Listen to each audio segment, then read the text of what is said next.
नमस्कार, स्वागत है आपका सिटी पोस्ट लाइव में। मैं हूं ऋषि। रोहिणी आचार्य का सख्त एक्शन, सीधे बिहार पुलिस तक पहुंच गया मामला। सामने आया कारण। लालू प्रसाद की बेटी रोहिणी आचार्य ने बिहार पुलिस से गुहार लगाई है। रोहिणी आचार्य की शिकायत को लेकर पुलिस एक्शन में आ गई है। सूत्रों के अनुसार आरोपियों की पहचान भी हो गई है। पुलिस इस मामले में जल्द कार्रवाई करने वाली है। रोहिणी आचार्य ने जैसे ही पुलिस में शिकायत की, राजनीतिक गलियारों में हलचल अब तेज हो गई है। इस पूरे मुद्दे पे बात करने के लिए हमारे साथ हैं श्रीकांत प्रत्युष। तो सर, पुलिस से रोहिणी आचार्य ने क्या शिकायत की जिसकी चर्चा हर तरफ हो रही है? देखिए, रोहिणी आचार्य सोशल मीडिया पर बहुत एक्टिव रहती हैं।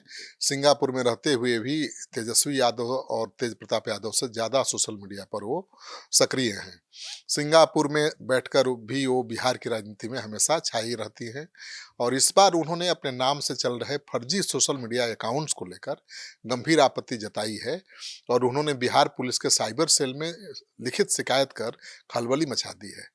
रोहिणी आचार्य ने अपने आधिकारिक एक्स ट्विटर हैंडल पर इस बाबत पोस्ट किया है और मजमून है पोस्ट का कि इंस्टाग्राम उन्होंने लिखा है कि फेसबुक, इंस्टाग्राम और एक्स पर उनके नाम से कई फर्जी अकाउंट्स सक्रिय हैं जिनके जरिए अभद्र, तथ्यविहीन और भ्रामक कंटेंट पोस्ट किए जा रहे हैं। तो रोहिणी आचार्य ने शिकायत की है साइबर सेल में, तो गंभीर बात तो है ही। पुलिस एक्शन में है, जांच पड़ताल शुरू हो गई। सर, जब उनके पास नाम से इतने कई फर्जी अकाउंट चल रहे हैं तो लोग असली अकाउंट की पहचान कैसे कर सकेंगे? इसका भी समाधान रोहिणी आचार्य ने ही दिया है और उन्होंने अपने पोस्ट में बताया है कि सोशल मीडिया पर केवल ब्लू टिक वाले हैंडल, ठीक है ना, रोहिणी आचार्य 2 ही उनके आधिकारिक अकाउंट हैं।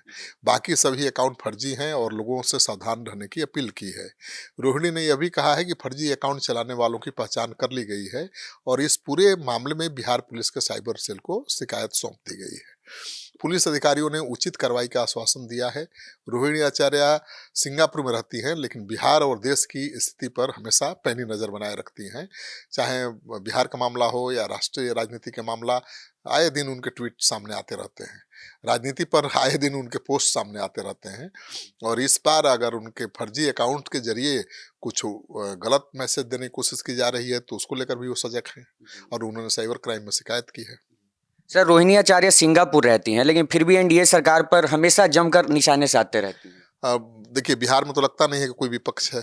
तेजस्वी यादव चुनाव के बाद चले गए विदेश, विधानसभा में भी कम ही दिखे और अभी जब राज्यसभा का चुनाव हुआ है वो बंगाल चले गए। इसको लेकर विपक्ष कहीं नज़र ही नहीं आ रहा है। लेकिन इसकी भरपाई, उनकी भरपाई, कमी की भरपाई रोहिणी आचार्य जरूर कर देती हैं।